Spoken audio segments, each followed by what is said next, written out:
Zachary, thoughts on Taika Waititi saying he only directed the Thor movies for the money? And along those same lines, thoughts on Gareth Edwards possibly directing a darker Thor 5. So Taika Waititi is maybe the ultimate example of someone, or most recent great example of someone whose brand of humor seemed so fresh and so funny. And then he was getting prestige. He was getting award nominations for Jojo Rabbit, and then we all just got tired of him really quick. And some of it is the response to Thor Love and Thunder. It wasn't the movie a lot of us wanted, and we felt like it went too far. But beyond that, his irreverence was so refreshing at first. Like, oh, he just says what he's thinking, and then he kept doing it. And it's like he never could give a serious answer. He never could take something as serious as we take something as the fans. And so he made so many statements in a very short period of time.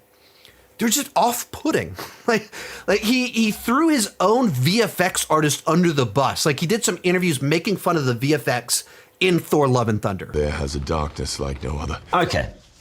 Does that look real? In that particular shot, no, actually. It doesn't really, right? When you look close. Does it need to be more blue? Well, you know, but does he look real? No, none of us. Does she look like... Something looks very off about this. So people are like, "What, dude, what are you doing?" And he makes statements about, "I'm going to do a Star Wars movie, but, oh yeah, of course it's going to make people mad." And so then now we're over a year past Thor Love and Thunder. Pretty clear he's not coming back to do another one. So he gives an interview where he says, "Oh, I never really liked Thor.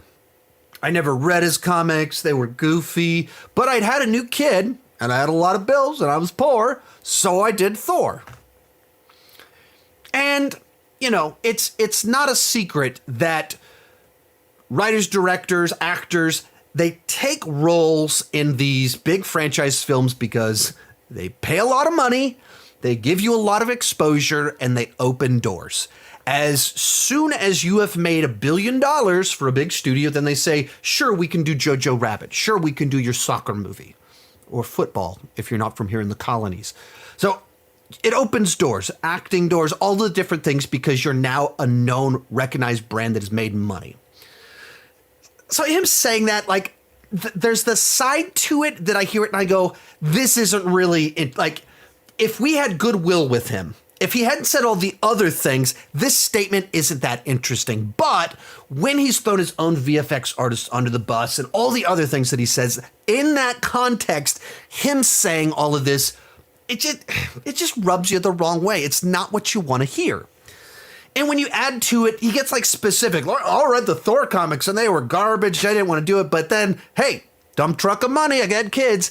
It just puts a bad taste in your mouth. And when someone is already put a bad taste in your mouth, when someone is already overstaying their welcome, when someone is already burning bridges and they do it again, that's what this comes off like to me. But it's their job. It's a job. Like, of course they do it for money. It's literally their job. I do this for money too. I have fun doing this, but like even just yesterday I made a comment about how I do trailer reactions. Someone's like, Sean, you feel out of place doing trailer reactions. Like, because I am. I don't watch trailer reactions. I watch reactions. I don't get it, but I'm fine doing it. I do trailer reactions because I want to talk about the movies. That's the piece that's interesting to me. You watching me watch a trailer, I don't get it. And I don't think I'm good at it. I don't know what to do, but I do it because I want to talk about it and people are interested enough to click. So essentially, I'm doing it for either the money or the exposure or all of those things, not because I want to do a reaction. Do you do your job just because of the passion for whatever you do? No, of course not. But because Taika Waititi past things, it just rubs you the wrong way. And it's because he's so irreverent towards everything. And we really care about Marvel. We really care about Thor. And so when the person that was trusted with it is like, whatever, it's like he's diminishing that thing that I value. I just did it for money. It was just that. Of course, it's his job. but it's that utter irreverence and dismissiveness that gives you the bad taste. So the other side to it, what do I think about Gareth Edwards possibly directing a much darker Thor 5? I don't remember where that came about, but I saw that all over Twitter. I don't know if he said that in an interview or if someone threw the name out there or if it was just like one of those things. I like Gareth Edwards. And I don't know that he like when you look at his Godzilla movie, Rogue One, Creator, I like those movies. There's a very distinct Gareth Edwards thing that he brings to them. Also, all of them have they have issues to them too.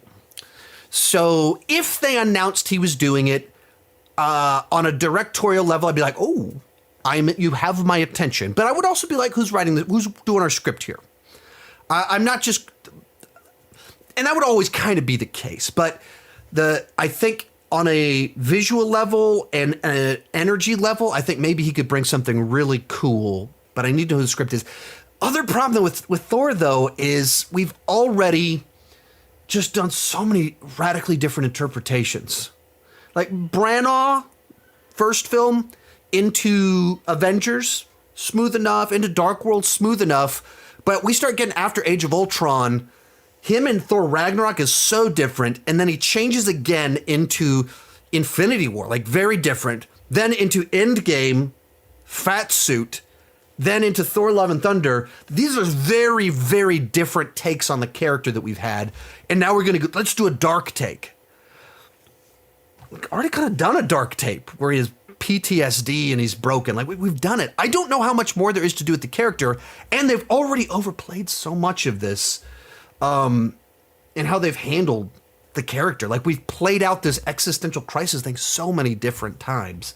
So I don't know. I don't know who I'd want to do it. I don't know if I need another one. Let's put him in Avengers movies. Let's have a little bit with him, but it just feels played out. Most of these clips are pulled from my Patreon live streams. I do about 6 live streams every single month for $2 per month, $20 per year. You can get access to all the exclusive videos and live streams for $5 per month. You get your name on my end card. At the top tier, you get a 30-minute video chat with me each month. The link down below in the description has more information.